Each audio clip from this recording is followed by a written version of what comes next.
오늘 우리에게 주신 하나님의 말씀은 베드로전서 4장 12절에서부터 14절까지의 말씀, 신약성경 381면입니다.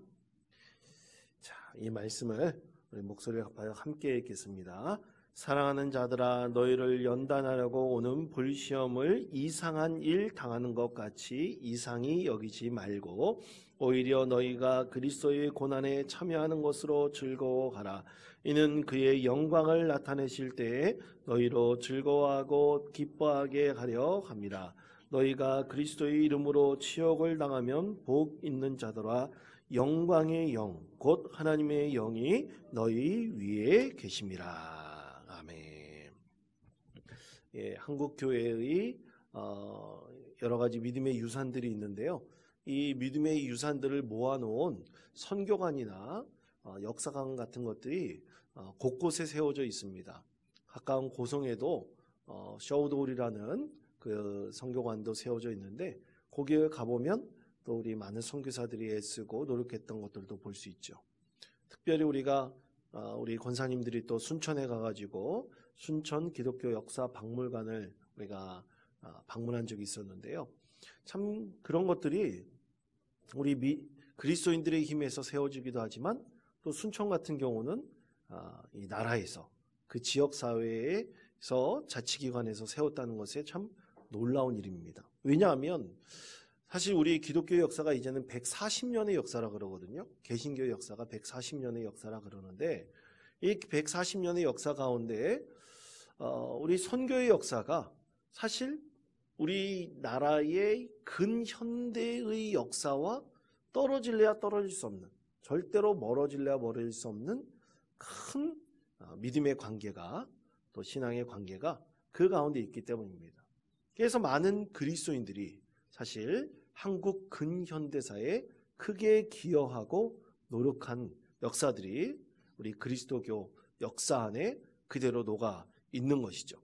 그래서 여러분, 과거에 우리 신앙의 선조들이 세워놨던 학교들을 보십시오. 얼마나 많은 기독교 학교가 있습니까? 또 얼마나 많은 병원들이 있습니까? 또 그리고 산업 발전에도 기독교가 굉장히 많이 기여한 것이 있습니다. 그래서 우리나라 역사를 보면 이 기독교의 역사가 사실 우리나라의 근현대사의 역사에 굉장한 영향력을 미쳤다는 것을 우리가 역사적으로 보면 잘 알 수 있죠.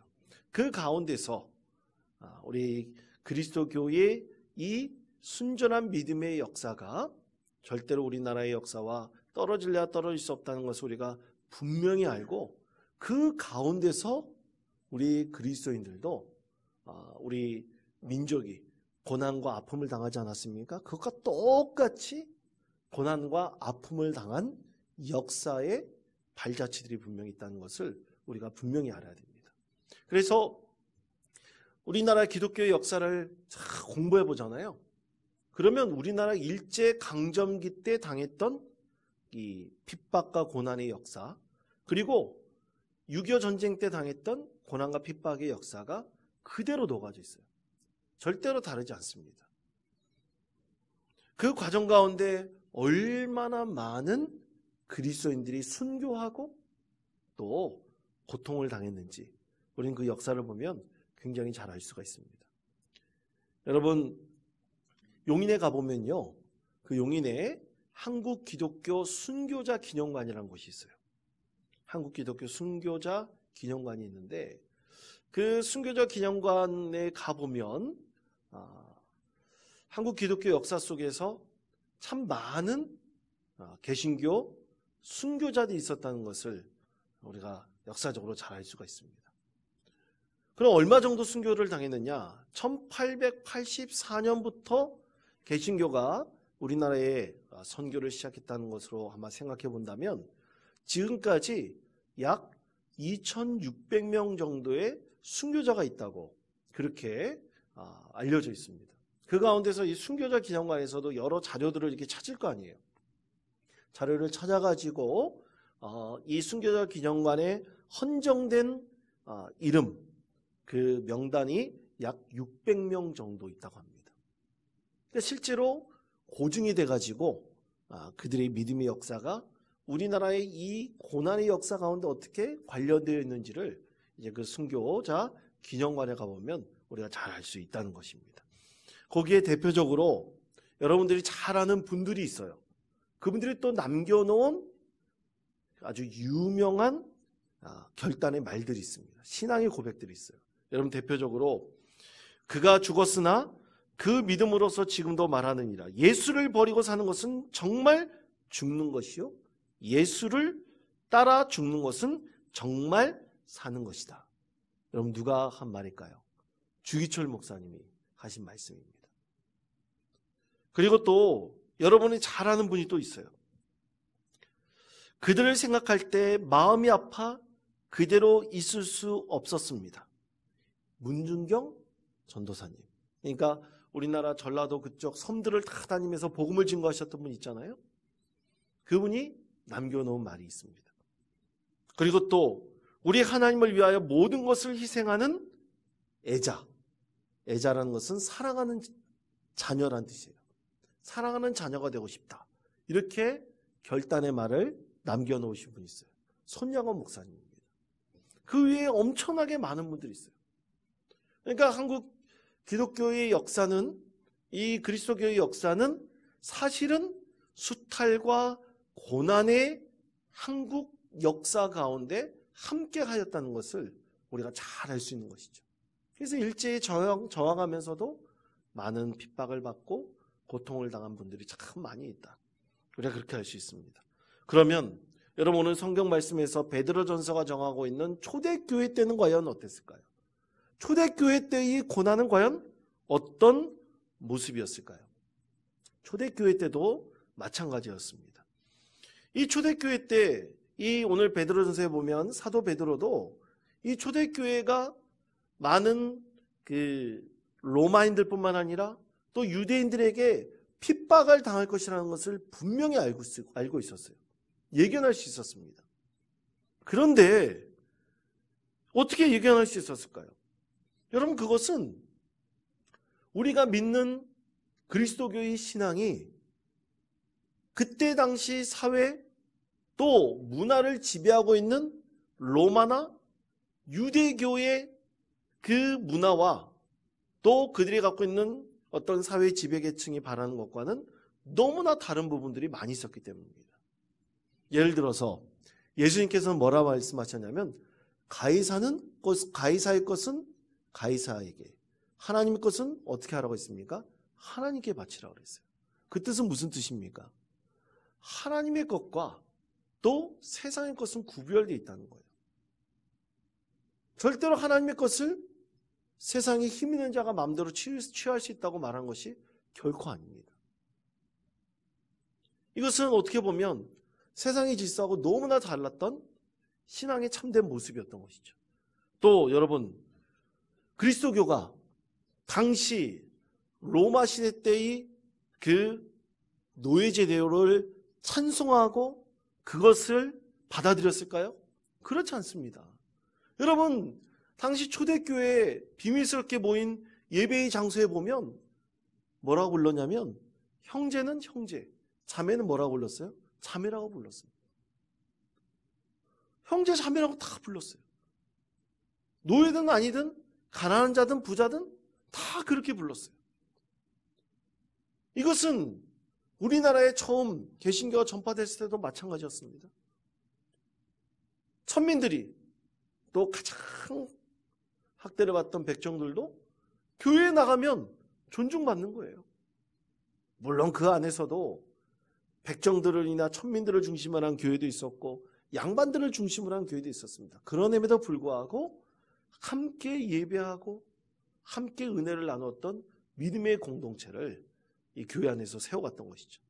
그러니까 이 예수님 시대, 이 베드로가 살았던 이 시대에도 로마의 정치적 어떤 세력과 그리고 지배적인 그 문화와는 전혀 다른 형태를 갖고 있었던 것이 바로 우리 그리스도교 신앙이었던 것이죠.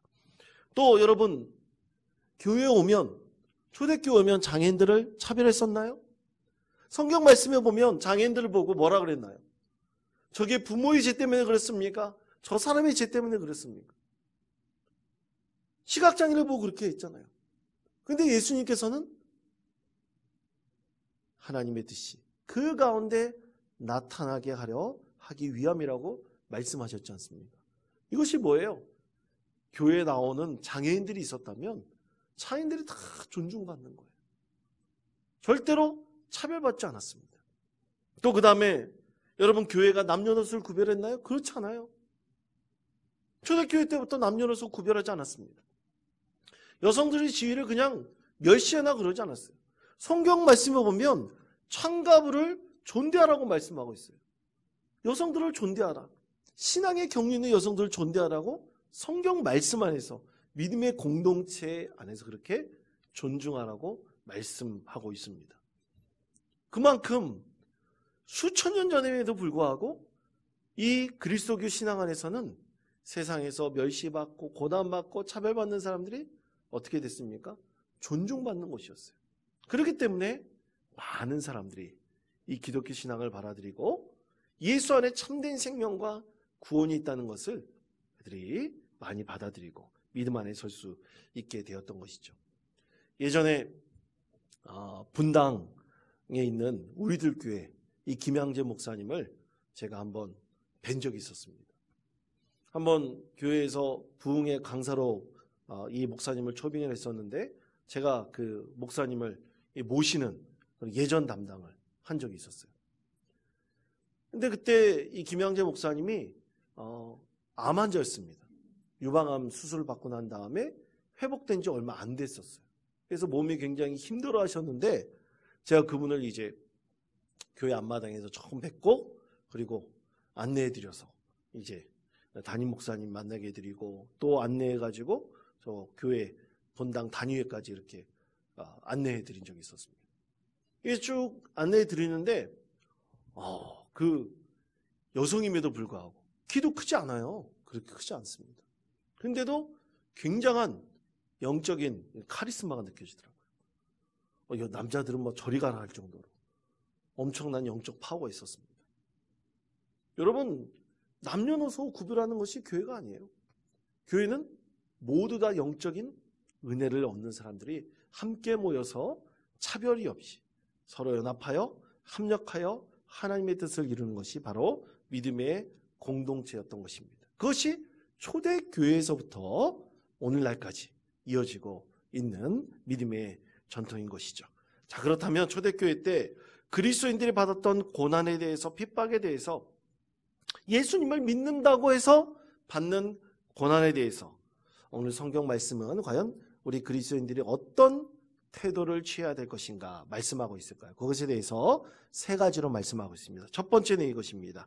절대로 이상히 여기지 말아야 합니다. 어떻게 여겨야 된다고요? 이상히 여기지 말아야 한다. 그렇습니다. 자, 베드로전서 4장 12절 말씀, 다 같이 4장 12절 말씀을 한 목소리 읽겠습니다. 사랑하는 자들아, 너희를 연단하려고 오는 불시험을 이상한 일 다하는 것 같이 이상히 여기지 말고. 아멘. 자, 여기서 불시험이라고 말하고 있잖아요. 불시험. 불시험이 바로 고난 핍박이에요. 그러니까 고난 핍박을 그리스도인이 당한다는 것을 어떻게 여기지 말라고요? 이상히 여기지 말라는 거예요. 그리스도인 되면 당연히 뭘 당한다는 겁니까? 고난과 핍박을 당한다는 거예요. 여러분 믿으십니까? 무슨 아멘입니까? 고난 당하는 거 좋으세요? 여러분 그리스도인 돼가지고 고난 받는 거 좋으세요? 야, 넌 그리스도인 되면 예수, 이제 우리 교회에서 8명 이번에 세례를 줍니다. 8명 세례를 주는데 8명의 때 약속받는 거예요. 자, 세례 8명 받는데 이제 세례 받으면 당신의 인생은 고난의 인생입니다. 그러면 여러분 어떨 것 같으세요? 기분이 좋을 것 같으세요? 기분이 나쁠 것 같으세요? 기분이 안 좋죠, 당연히. 무슨 믿음 생활하는데 마음에 평안을 얻으려고 하는데 왜 고난에 들어가느냐? 마음이 안 좋죠. 그런데 오늘 말씀에서는 뭐라고요? 우리가 그리스도인 대해서 고난에 참여하는 것에 대해서 어떻게 여기지 말라고요? 이상히 여기지 말라. 오늘 주님께서 그렇게 말씀하고 있습니다. 여러분, 그런데 사실은 예수 믿었던 초대교회 많은 그리스도인들이 고난을 그냥 받았던 사람들이 아니라 사실은 피해갔던 사람들이에요. 오늘 성경 말씀을 편지로 쓴 사도 베드로도 처음에 고난을 피했던 사람이죠. 그는 어떻게 고난을 피했습니까? 예수님께서 그 예수님을 3번 부인할 것이라고 예언하셨는데 저희는 그렇지 않아요. 저는 절대로 오지 않을 것입니다. 그러다가 그가 어떻게 했어요? 고난에 직면했을 때 3번 예수님을 부인하지 않았습니까? 사실 우리는 고난을 당할 때 이 고난을 피하기 위해서 그렇게 베드로와 같은 모습을 가질 수도 있어요. 우리라고 예외가 될 수는 없는 것입니다. 그런데 여러분, 성경 말씀에서는 항상 고난에 대해서 우리에게 이렇게 말씀하고 있습니다. 시편 119편 71편 말씀입니다. 시편 119편 71편 말씀 1절 말씀 다같이 한 목소리 읽겠습니다. 고난 당한 것이 내게 유익이라 이로 말미암아 내가 주의 율례들을 배우게 되었나이다. 아멘. 자, 고난 당한 것이 유익이라 그랬는데 그 유익은 뭐라고 말씀하고 있습니까? 우리가 주님의 율례들을 배우게 되었다. 아멘. 그렇게 말씀하고 있습니다. 여러분, 우리는 고난을 통해서 무엇을 배우냐면 복음의 참된 말씀의 의미를 우리가 진정으로 깨닫게 됩니다. 그것을 배우게 돼요. 여러분, 우리가 하나님 말씀을 우리가 듣고 하나님 말씀을 우리가 깨닫게 되고 하나님 말씀을 받아들이게 되잖아요. 여러분, 그러면 하나님의 말씀을 우리가 딱 받아들일 때 다 우리 마음속에 딱 만족함이 있습니까? 그렇지 않아요. 여러분, 한번 예를 들어 볼까요? 우리 예수님께서 누구까지 사랑하라 그랬습니까? 원수까지 사랑하라 했잖아요. 여러분, 원수 사랑할 자신 있으세요? 여러분들은 원수를 사랑할 자신 있으신가 보군요. 그거 다 마음에 받아들여 주십니까?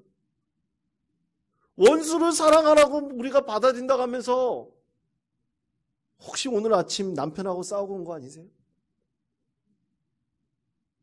자녀하고 우리가 부딪히고 온 건 아닙니까? 내 마음에 안 든다고 갈등이 일어나지 않아요? 사랑하라 그랬고 섬기라 그랬는데 믿음 안에서 받아 그랬는데 사실 우리가 마음 안에서 쉽게 하나님의 말씀을 받아들이는 것이 우리 삶의 진짜 모습입니다. 그런데 여러분, 시편 119편 71절 말씀, 그 말씀에서 시인이 고백하고 있는 것은 하나님의 말씀을 묵상하고 그 말씀을 계속 깨닫다 보니까 나의 자아와 하나님께서 말씀하신 참된 자아가 늘 부딪히는 거예요. 부딪히다 보니까 말씀을 따라하게 되죠. 말씀이 순종하려고 하죠.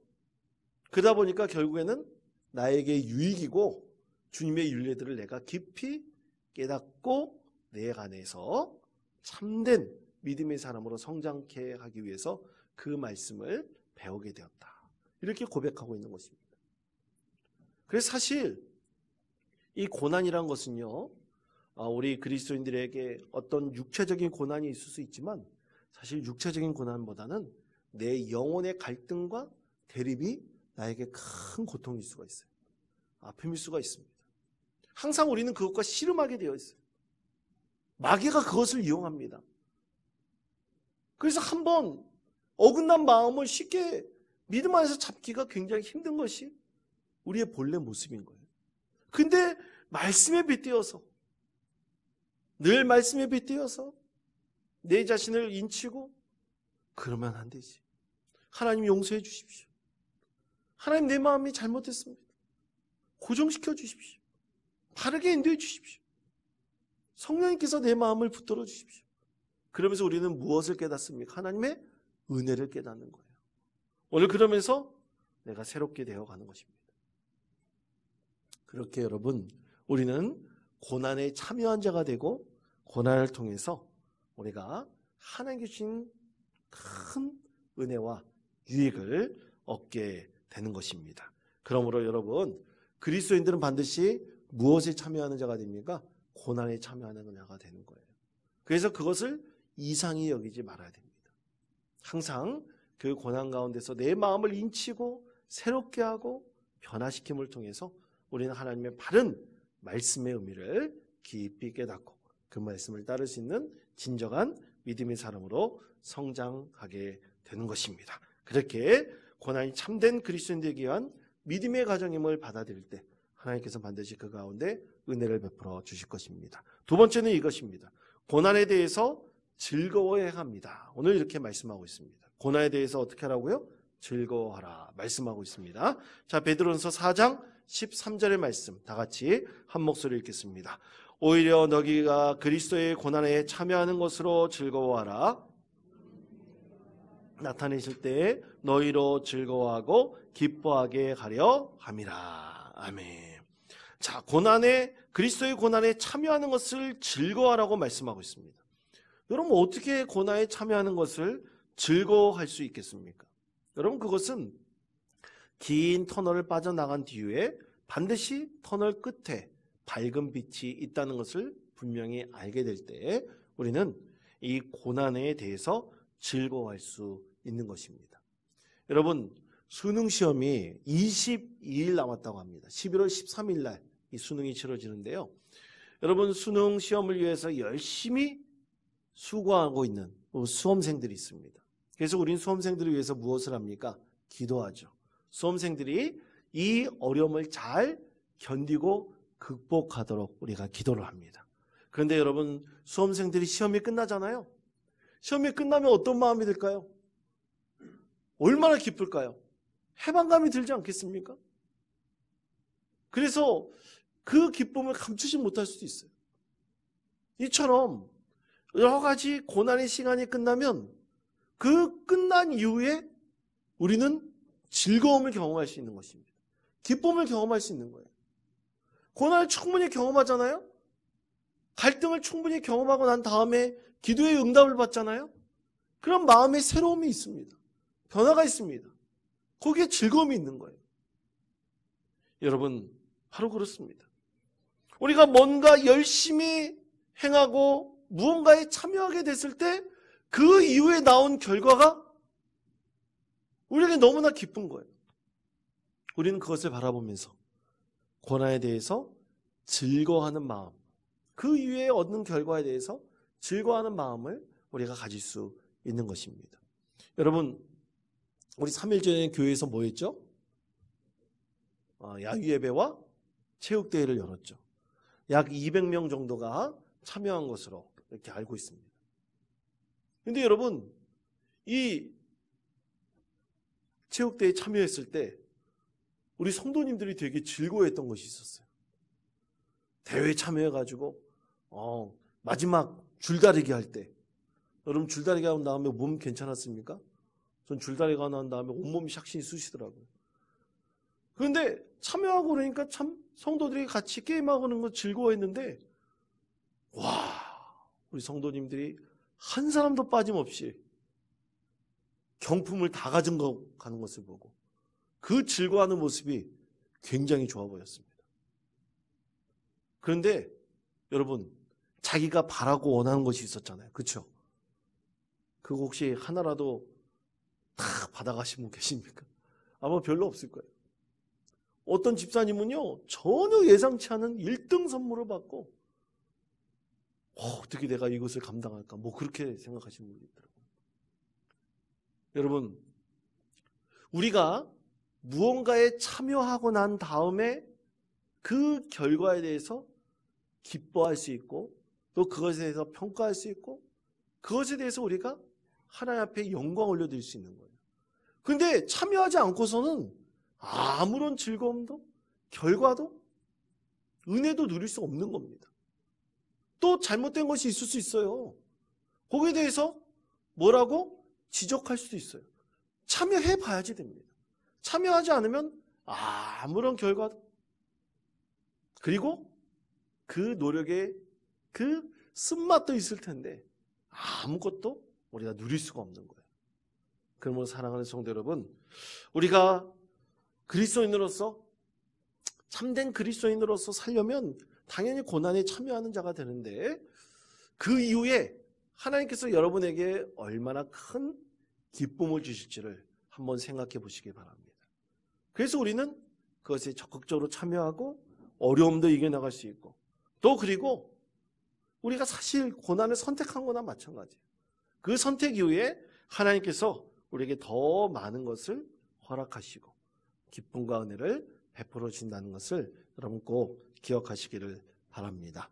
로마서 5장 3절 4절은 이렇게 말씀하고 있습니다. 로마서 5장 3절 4절 말씀 우리 다 같이 한 목소리를 읽겠습니다. 다만 이뿐 아니라 우리가 환난 중에도 즐거워하나니 인내는 연단은 소망을 이룬 줄 알미로다. 아멘. 그렇습니다.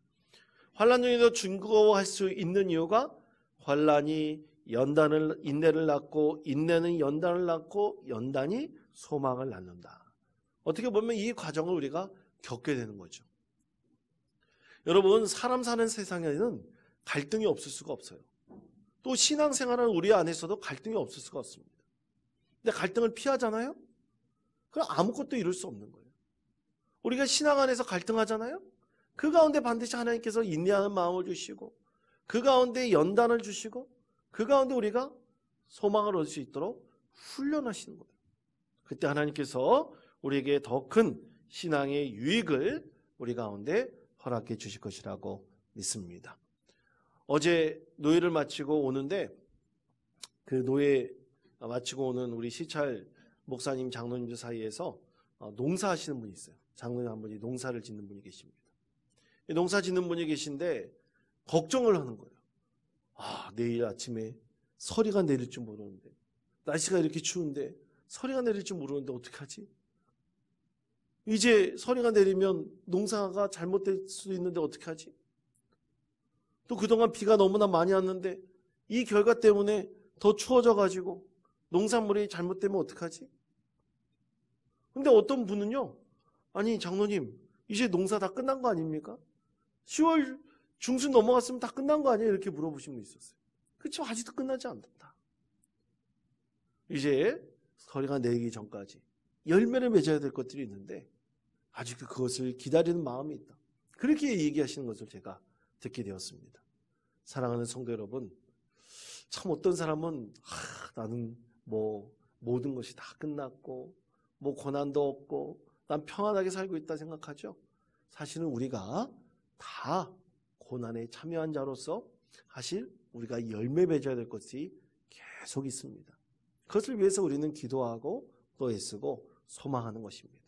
우리가 맺어야 될 그 믿음의 열매들이 분명히 있음을 여러분 깨닫고 늘 고난 가운데서도 참 마음의 회복의 은혜가 있기를 늘 구하면서 기쁨과 즐거움이 우리 가운데 있기를 늘 하나님께 기도하면서 어떠한 고난도 잘 극복해 나갈 수 있는 믿음의 성도 되시기를 바랍니다. 마지막 세 번째는 고난 뒤에 반드시 우리에게 하나님께서 축복하시는 복이 있음을 우리는 분명히 알아야 합니다. 고난 뒤에 반드시 축복이 있는 것입니다. 자, 베드로전서 4장 14절 말씀 다 같이 한 목소리 읽겠습니다.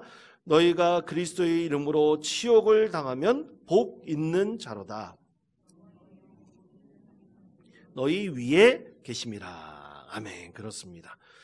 우리 예수님께서는 항상 말씀하실 때 고난 뒤에는 반드시 하나님께서 복 주시는 축복이 있다는 것을 분명히 깨닫기를 간절히 원하셨습니다. 여러분, 믿음의 고난은 반드시 어려움만 있는 것이 아닙니다. 반드시 믿음의 고난 뒤에는 하나님께서 복 주시는 것이 있습니다. 그 복 주시는 것이 다양한 모양일 거예요. 그런데 그 다양한 모양 가운데 하나님께 감사와 영광을 올려드릴 수 있는 것입니다. 여러분, 그 구역 공과 교재에 보면요, 우리 기독교 역사 가운데 참 하나님께서 고난과 시련을 견딘 우리 그리스도인들이 받는 복에 대해서 말씀하고 있는데요. 그 중에 대표적인 사건을 백오인 사건으로 예를 들고 있더라고요. 여러분, 기독교 역사 속에서 우리 개신교 역사 속에 백오인 사건이라는 아주 유명한 사건이 있었습니다. 그것은 1912년 6월 민족운동가 123명을 잡아들이기 위해서 데라우치 총독 암살 미수 혐의로 많은 그리스도인들을 재판에 회부를 해요. 그래서 105명이 3개월 만에 유죄 판결을 받는 일이 있었습니다. 그것을 가리켜 105인 사건이라 그래요. 이 105인 사건으로 참 많은 그리스도인들이 핍박을 받았습니다. 엄청난 핍박을 받았어요. 그래서 고문으로 허위 진술을 하고 증거가 하나도 없는데 이 고문당해서 허위 진술을 하고 또 누가 이런 얘기를 했다고 고발을 하고 그런 일들이 비일비재하게 일어났습니다. 근데 나중에 이 사건은 모두 다 무죄로 판결이 돼서 이 기독교 역사 가운데 가장 중요한 일제강점기 때 당했던 핍박 사건으로 기독교 역사 가운데서 기록되어져 있습니다.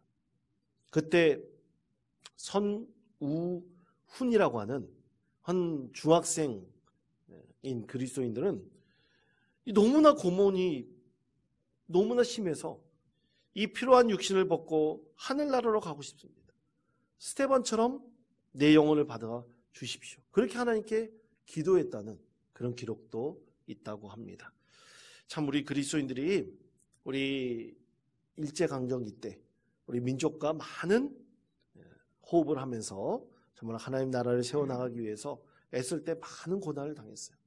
그 가운데서도 하나님께서 복을 주시고 은혜를 베풀어 주셨는데 이 105인 사건 이후에 사실 많은 그리스도인들이 고난과 핍박을 견디며 일제강점기 때 이 고난을 잘 견디었다고 소문이 나가지고 그 위에 많은 사람들이 예수 믿고 구원받는 은혜도 있었다고 합니다. 그렇습니다. 사랑하는 성도 여러분, 고난은 우리에게 큰 고통이지만 결국 하나님께서 승리하게 해주실 것입니다. 여러분 이 소망을 가지고 우리가 지금 고난 가운데 있습니까?